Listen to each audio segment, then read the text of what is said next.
আজকে বিকেল অনুমান 4টার দিকে আমাদের সিক্রেট ইনফরমেশন আসে যে রামসোলা রোড থেকে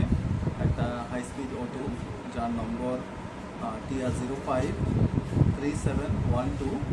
সেটা কিছু বিলেতি মদ নিয়ে আসছে পেচারতলের দিকে যাবে কাঞ্চনপুর রোড হয়ে। সেই মোতাবেক আমরা অ্যাম্বুসে বসি এবং আমরা অফিসার এসআই রাজীব অধিকারী এবং স্টাফ অটোটাকে আটক করে এবং চেকিংয়ে দেখা যায় 200 বোতল আসাম মেড পল্টু বিলেতি মদ ধরে নিয়ে আমরা। এছাড়া কিংফিশার বিয়ার